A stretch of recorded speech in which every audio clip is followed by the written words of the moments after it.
Hello YouTube, Salivate Metal here. Gold and silver may go up and it may be all Trump's fault. That's right. Everybody's blaming everything on Trump. We might as well blame this one on him as well. But there may be some good reason for this one because the president is backing away from labeling China a currency manipulator. And he has also talked smack about the dollar. Now, with that being said, we'll kind of look at this article here from Reuters about the piece and about an interview that Trump had did with the Wall Street Journal about the dollar being too strong. And he said he would like to see the U.S. interest rates stay low, which was kind of often at odds with what he had been saying during the election campaign. And I kind of go through this, and then I'll give you some commentary on why I think some of this may be bad. The U.S. Treasury spokesman confirmed that the Treasury Department's semi-annual report on currency practices of major trading partners due out later this week will not name China a currency manipulator, such as he had been doing throughout the campaign. And so the dollar fell broadly on Trump's comments on both the strong dollar and interest rates, while U.S. Treasury yields fell on interest rate comments. The Wall Street doc slipped.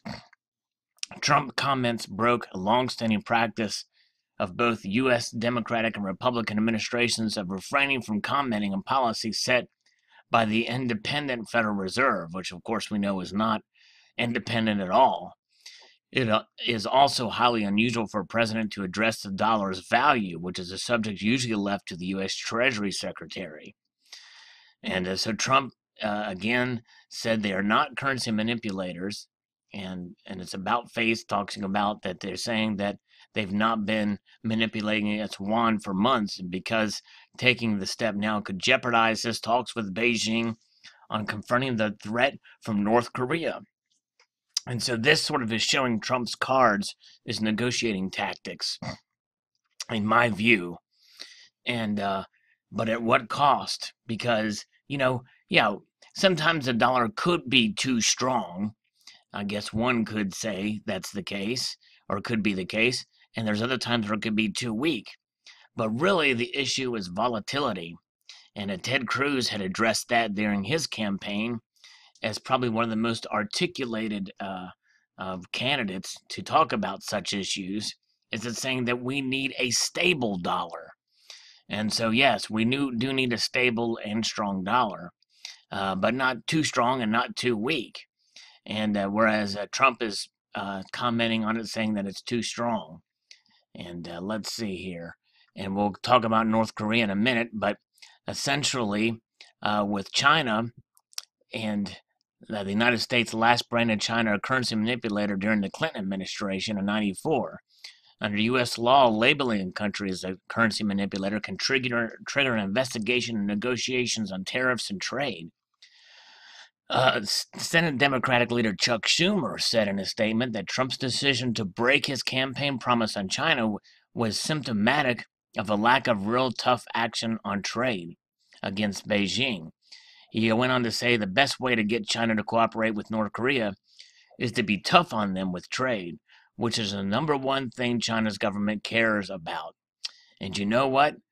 This may be a first for me, but what Chuck Schumer says here actually kind of makes sense, believe it or not. And see, the problem with this is, Trump is a negotiator, and I appreciate that and respect that about him.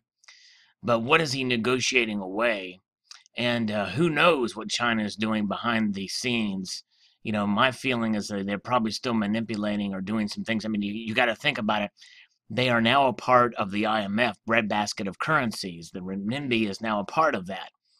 And his comments, I would almost be willing to bet, are based off of an agreement that he and the president have, that he would talk up the yen by talking down the dollar. And I bet you that's what's going on, because if China has a stronger currency, then that makes them more powerful economically. And so here's the kicker, though, after this all. Trump has opened to reappointing Yellen as the Fed chair. And, he had spoke against her in the campaign. I remember that debate where he talked about Janet Yellen acting politically. And so now he wants to possibly, reappoint her when her term ends in 2018. So, again, it's very interesting to me, these turn of events, and we shall see what happens. Perhaps Trump knows something, well, and more likely he does know something that I don't. But to me, this seems, on the surface, it seems like a bad decision to get China to cooperate with us on North Korea. We've seen gold and silver uh, take a move upwards in the past couple of days, and they're blaming it basically on the on foreign policy, with the threats from North Korea, and also more stuff than terrorism and the like that's still occurring. But I think that these prices will stay where they're at and increase because of the of what Trump has said.